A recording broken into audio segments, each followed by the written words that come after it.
2 நாள் மாநாடாக இதை நாம் நடத்தி கொண்டிருக்கின்றோம். 21ஆம் தேதி என்று தொடங்கி 21ஆம் தேதி பேச வேண்டியவர்களெல்லாம் பேசிவிட்டு என்னை 22ஆம் தேதி தள்ளிவிட்டு அவர்கள் இடம்பெற்றுக் கொண்டார்கள். எல்லாம் நீ பார்த்துக்கொள் என்று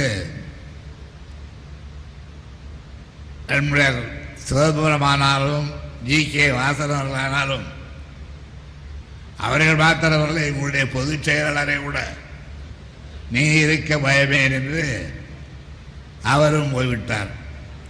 ஆக 2ஆம் நாள் மாநாட்டிற்கு உச்சப்பட்டவர் நான் தான். இந்த வரிசையிலே என்னோடு சேர்ந்து இருப்பவர்களை எல்லாம் நான் நன்றியோடு பாராட்டுகிறேன். நீங்களாவது துணை இருக்கிறீர்களே என்பதற்காக. ஆனால் மேடையிலே உள்ளவர்கள் வரலாம் போகலாம். அவர்கள் எத்தனை பேர் வந்தார்கள், எத்தனை பேர் போய்விட்டார்கள் என்பதல்ல பிரச்சனை. ஆனால் எதிரே இருக்கின்ற பல்லாயிரக்கணக்கில் இருக்கின்ற நீங்கள் கலையாமல் நான் பார்த்துக் கொள்ள வேண்டும். நீங்கள் எழுந்து செல்லாமல் நான் பார்த்துக் கொள்ள வேண்டும். நீங்கள் எழுந்து செல்லாமல் இருக்கிற வரையில் எனக்கு உற்சாகம், எனக்கு ஒரு உத்வேகம், சுறுசுறுப்பு, விறுவிறுப்பு எல்லாம் இருக்கும். நீங்களும் கொஞ்சம் கொஞ்சமாக அழ ஆரம்பித்தால்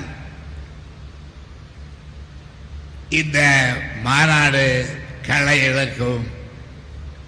அப்படி களை இழக்காமல் மாநாடு போன்ற மகத்தான இந்த விழா இனிது நிறைவேறும் என்ற நம்பிக்கையோடு உங்கள் முன்னால் சில கருத்துக்களை எடுத்து வைக்க நான் கடமைப்பட்டிருக்கின்றேன். முதலில் விருது பெற்றவர்களை பற்றி சம்பிரதாயம். ஆனால் விருது பெற்றவர்களே நான் ஒருவராக இருக்கிற காரணத்தால் அந்த சம்பிரதாயத்தை விட்டுவிடுவது தவறில்லை. ஏனென்றால் நாங்களே எங்களை ஒருவருக்கு ஒருவர் பாராட்டிக் கொள்வது தேர்ந்தது. பாராட்ட வேண்டியவர்களெல்லாம் பாராட்டியிருக்கிறார்கள். ஆகவே நான் மீண்டும் அதே பணியிலே ஈடுபட்டு நேரத்தை கெடுக்க செலவிழைய விரும்பவில்லை. இந்த விழாவிலே மிக முக்கியமாக பத்திரிகைகளிலும் ஊரிலே பேசப்பட்டது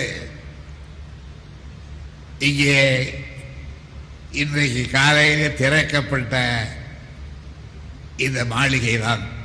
நான் அதை மாளிகை என்று சொல்வதற்கு காரணம் அந்த தோற்றம், அந்த பொலிவு, அந்த அழகு, அந்த எழில் இத்தனையும் கொண்டதாக நம்முடைய அருமை தம்பி நேரு அவர்களால் அது நிர்மாணிக்கப்பட்டிருக்கிறது.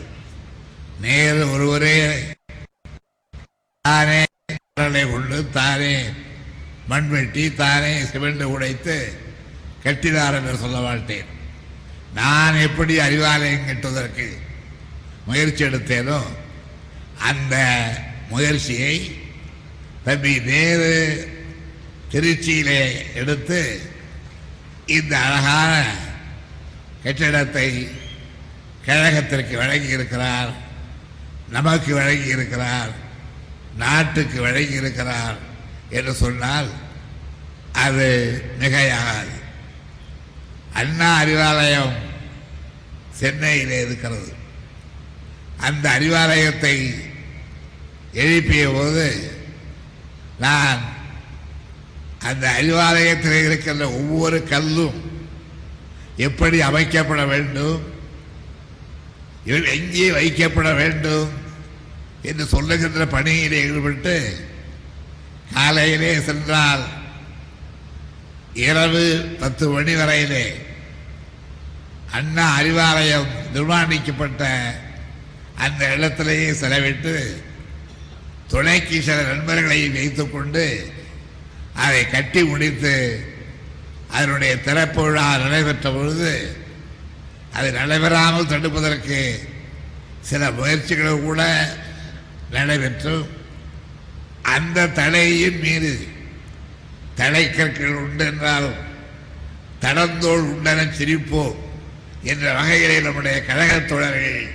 அரும்பாடுபட்டு அந்த திறப்பு விழாவை நடத்தினோம். சென்னை மாநகரத்திலே அண்ணா அறிவாலய திறப்பு விழா. இன்றைக்கு அதுதான் நம்முடைய ஆக்கப்பணிகளை ஆற்றுவதற்கு வகைப்படுத்துவதற்கு வகைப்படுத்தப்பட்ட பணிகளை செயல்படுத்துவதற்கு பயன்பட்டுக் கொண்டிருக்கின்ற ஒரு பெரும் பாசறையாக விளங்கி கொண்டிருக்கின்றது.